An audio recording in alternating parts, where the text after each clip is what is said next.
اعوذ باللہ من الشیطان الرجیم بسم اللہ الرحمن الرحیم السلام علیکم ورحمۃ اللہ وبرکاتہ۔ محترم سامعین، کیسے ہیں آپ سب؟ امید کرتے ہیں کہ آپ سب اللہ تعالیٰ کے فضل و کرم سے ٹھیک ٹھاک اور خوش ہوں گے۔ محترم سامعین، آج کی کلاس میں ہم بات کریں گے سورۃ الفرقان کے حوالے سے، 9 کلاس کی نئی بک کے حوالے سے، جو کہ پیپر ہے بورڈ پیٹرن کے حوالے سے، اور اس میں جو ہمارے پاس سورۃ الفرقان کی آیات شامل نصاب ہیں، ہم اس کے حوالے سے بات کریں گے۔ لیکن اس سے پہلے ہم اپنی آیات کی طرف چلیں۔ سورۃ الفرقان کا سب سے پہلے میں آپ کو مختصر تعارف کروا دیتا ہوں۔ آپ یہاں پہ اسکرین پہ دیکھ بھی سکتے ہیں، سورۃ الفرقان مکی صورت ہے۔ مکی صورتوں کی تعداد قرآن مجید میں 86 ہے، اور مدنی صورتوں کی تعداد قرآن مجید میں 28 ہے۔ تو اس طرح قرآن مجید کی جو صورتوں کی تعداد بنتی ہے وہ 114 ہے۔ اس میں 77 آیات ہیں اور اس میں 6 رکوع ہیں۔ سورۃ الفرقان کا نام یہ کیوں رکھا گیا؟ اگر ہم بات کریں تو سورۃ الفرقان کی جو پہلی آیت مبارکہ ہے، اللہ تبارک و تعالیٰ ارشاد فرماتے ہیں، تبارک الذی نزل الفرقان علی عبدہ لیکون للعالمین نذیرا۔ اس سورہ مبارکہ کی پہلی آیت مبارکہ میں بھی اللہ تبارک و تعالیٰ نے فرقان کے حوالے سے بات کی ہے۔ فرقان کا معنی ہے حق اور باطل کے درمیان فیصلہ کرنے والا۔ اس سورہ مبارکہ کی پہلی آیت میں قرآن مجید کو فرقان قرار دیا گیا ہے، یعنی حق اور باطل کے درمیان فیصلہ کرنے والی کتاب۔ اسی مناسبت سے اس سورت کا نام سورۃ الفرقان بھی ہے۔ میرے وہ بچے، وہ طلبہ اور طالبات جو کہ میری اس ویڈیو کو دیکھ رہے ہیں اور میرے پاس پڑھتے بھی ہیں، میں انہیں آخر میں جو ہے وہ سورۃ الفرقان کے حوالے سے جو سوالات ہوں گے وہ بھی ضرور بتا دوں گا، اور اگر سورۃ الفرقان کے حوالے سے جو خلاصہ کلام ہوگا وہ بھی انشاءاللہ ضرور بتا دوں گا۔ تو ہم بات کر لیتے ہیں سورۃ الفرقان کے مضامین کے حوالے سے۔ سورۃ الفرقان کے آغاز میں اللہ تبارک و تعالیٰ نے اپنی عظمت، حضرت محمد رسول اللہ خاتم النبیین صلی اللہ علیہ وآلہ آلہ وصحبہ وسلم کی شان اور قرآن مجید کی حقانیت کا جامع بیان ہے۔ حقانیت کا مطلب یہ ہوتا ہے کہ وہ بات کہ جس پر کوئی شک نہ کیا جا سکے، یا ایسی دلیل کہ جس پر کوئی اعتراض نہ اٹھایا جا سکے۔ اس میں اللہ تبارک و تعالیٰ نے جھوٹے خداؤں کی بے بسی اور لاچارگی کا ذکر کیا ہے، کہ جو انسان بتوں کی عبادت کرتی ہیں، جو انسان اللہ تبارک و تعالیٰ کے علاوہ کسی اور کو پوچھتے ہیں، تو اللہ نے فرماتے ہیں کہ ایسے خدا جو ہیں وہ بے بس ہیں۔ قرآن مجید اور عقیدہ رسالت پر مشرکین کے اعتراضات کے بھرپور جواب دیے گئے ہیں۔ یہ مضامین ہیں، میں اگر آپ کو دوبارہ سمجھانا چاہوں تو دیکھیے گا، آپ نے اس کی ہیڈنگ بنا کے یا پوائنٹ کی صورت میں آپ اس کو لکھ سکتے ہیں۔ آپ نے ہیڈنگ بنانی ہے کہ سورۃ الفرقان کے مضامین کا خلاصہ۔ نمبر 1 میں آ جائے گا اللہ تبارک و تعالیٰ کی عظمت، پھر نمبر 2 پہ آئے گا حضرت محمد رسول اللہ صلی اللہ علیہ وآلہ آلہ وصحبہ وسلم کی شان، نمبر 3 پہ قرآن مجید کی واضح اور جامع احکامات، پھر اسی طرح جھوٹے خداؤں کی بے بسی، پھر اسی طرح قرآن مجید اور عقیدہ رسالت پر مشرکین کے جو اعتراضات ہیں ان کے بارے میں بات کر رہے ہیں۔ پھر اس سورہ مبارکہ میں حضرت محمد رسول اللہ خاتم النبیین صلی اللہ علیہ وآلہ آلہ وصحبہ وسلم کی شان میں جو لوگ گستاخی کرتے ہیں، ان گستاخی کرنے والے ظالموں کی حسرت کا بیان کیا گیا ہے۔ پھر انبیاء کرام علیہ السلام کو جھٹلانے والی قوموں پر اللہ تبارک و تعالیٰ کے عذاب کا ذکر کر کے قریش مکہ اور ایسے تمام مجرموں کو اللہ تبارک و تعالیٰ کے عذاب سے ڈرایا گیا ہے۔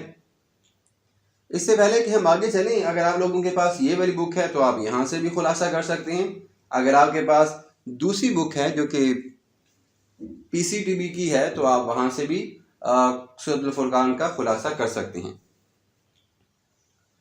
سورۃ الفرقان کے آخر میں اللہ تبارک و تعالیٰ کے جو بندے ہیں، جو رحمان کی پسندیدہ بندے ہیں، ان کی صفات کا ذکر کیا گیا ہے۔ آیہ نمبر 63 سے لے کر آیہ نمبر 77 تک یا 77 تک اللہ تبارک و تعالیٰ نے مومنین کی صفات کا ذکر کیا ہے۔ یہ بندے رحمان کے خاص بندے، یہ زمین پر عاجزی اور وقار سے چلنے والے بندے، اگر جاہل لوگ ان سے مخاطب ہوتے ہیں تو یہ انہیں سلام کرتے ہیں اور ان کے ساتھ الجھتے بالکل نہیں۔ یہ پوری رات خواب غفلت میں نہیں پڑتے، سوئے نہیں رہتے، بلکہ اللہ تبارک و تعالیٰ کی عبادت سے راتوں کو آباد کرتے ہیں اور اپنی نیندوں کو خیر آباد کر دیتے ہیں، چھوڑ دیتے ہیں اپنی نیندیں۔ انہیں اپنی نیندیں اللہ تبارک و تعالیٰ سے زیادہ پیاری نہیں ہیں، انہیں اللہ زیادہ پیارے ہیں۔ زندگی کے ہر معاملے میں یہ مال خرچ کرنے میں بھی میانہ روی سے کام لیتی ہیں۔ یہ میں آپ کو وہ صفات بتا رہا ہوں جو کہ انشاءاللہ ہم آخر میں اللہ تبارک و تعالیٰ نے آیت نمبر 63 سے لے کر جو 77 تک آیات بنتی ہیں ان میں بیان کی ہیں۔ یہ بخل سے کام نہیں لیتے، یہ فضول خرچی نہیں کرتے، انسانی جان کی حرمت کو اس قدر ملحوظ خاطر رکھتے ہیں کہ کسی کو ناحق قتل نہیں کرتے، بدکاری سے بہت دور رہتے ہیں، جھوٹ اور گناہوں کی مجلسوں کے قریب نہیں جاتے، فضول باتوں اور فضول کاموں سے انہیں سروکار نہیں ہوتا، بغیر تحقیق کے کسی کام میں نہیں پڑتے اور بغیر تصدیق کے ہر بات کو مان بھی نہیں لیتے۔ تو اگر ہم بات کریں تو اللہ تبارک و تعالیٰ نے سورۃ الفرقان میں جو مضامین بیان کیے ہیں وہ یہی ہیں۔ اگر آپ ان کے خلاصہ کلام کے حوالے سے بات کریں تو آپ اس میں تھوڑا سا اضافہ یوں کر سکتے ہیں، جیسے میں آپ کو سمجھانا چاہوں۔ سورۃ الفرقان کے آغاز میں اللہ تبارک و تعالیٰ کی عظمت بیان کی گئی ہے۔ اللہ ایک ہے، اللہ جبار ہے، اللہ قہار ہے اور اللہ تمام کائنات کا خالق مالک ہے۔ پھر اس کے بعد حضرت محمد صلی اللہ علیہ وسلم کی شان بیان کی گئی ہے۔ تو نبی اکرم صلی اللہ علیہ وآلہ وسلم کی شان کے حوالے سے قرآن مجید میں بے شمار آیات احکامات ہمیں ملتے ہیں۔ ہم اس کے حوالے سے تھوڑا بہت یہاں پہ لکھ سکتے ہیں اور بتا سکتے ہیں، جیسا کہ اگر آپ کو یاد ہو تو اللہ تبارک و تعالیٰ فرماتے ہیں کہ قل اطیعوا اللہ واطیعوا الرسول، اور یہ بھی کہا گیا کہ قل ان کنتم تحبون اللہ فاتبعونی یحببکم اللہ ویغفر لکم ذنوبکم۔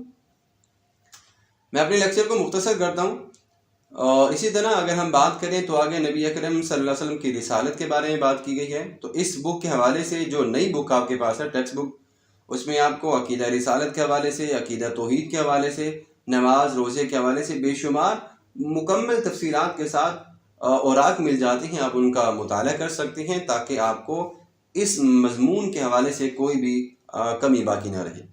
آخر میں اللہ تبارک و تعالیٰ کے پسندیدہ بندوں کے حوالے سے بات کی جا رہی ہے۔ انشاءاللہ ہم نیکسٹ ویڈیو میں جب بھی بات کریں گے تو ان مضامین کے حوالے سے اور ان آیات مبارکہ میں اللہ تبارک و تعالیٰ نے جو صفات بیان کی ہیں ان کی تھوڑی سی تفصیل بھی آپ کے ساتھ ضرور شیئر کریں گے۔ یہ آپ اسکرین پہ یہاں پہ دیکھ سکتے ہیں۔ تو آپ نے مختصر کر کے اس کا خلاصہ کلام اپنے نوٹ بک پہ لکھ لینا ہے تاکہ بعد میں یاد دہانی کے لیے آسان رہ جائے، اور اگر یاد کرنا پڑ جائے تو آپ یہاں سے دیکھ کے یاد کر سکتے ہیں۔ پھر آخر میں ہم بات کرتے ہیں سورۃ الفرقان کے علمی اور عملی نکات۔ ٹھیک ہے، نمبر 1، قرآن مجید حق اور باطل میں فرق کرنے والا کلام ہے جو تمام جہانوں کے لیے نازل کیا گیا ہے۔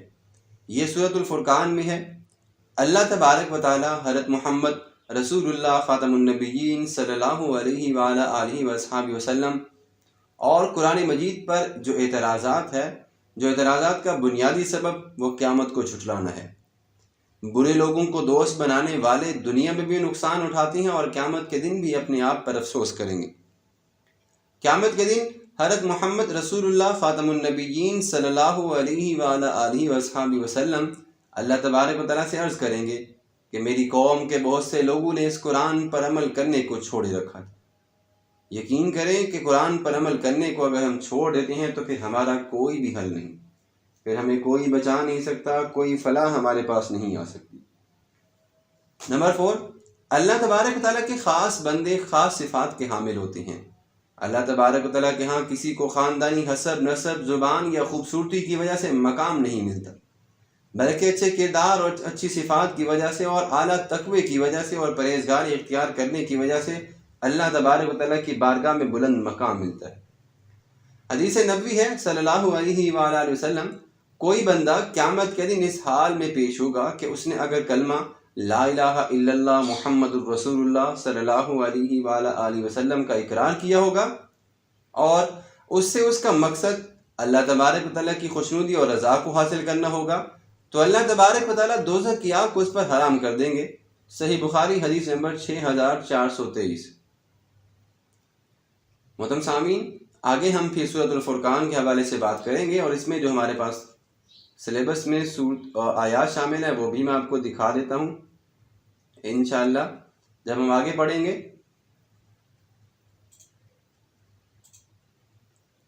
تو ہم یہاں سے آیات مبارکہ شروع کریں گے۔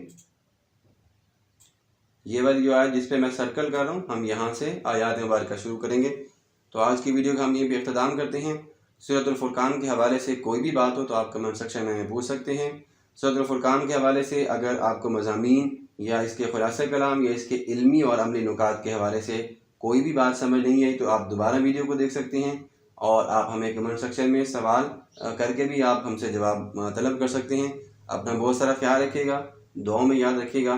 اللہ تبارک و تعالی ہم سب کا حامی و ناصر ہو، اور ہمیں صحیح معنوں میں قرآن مجید پڑھنے اور سمجھنے کی توفیق عطا فرمائے۔ آمین۔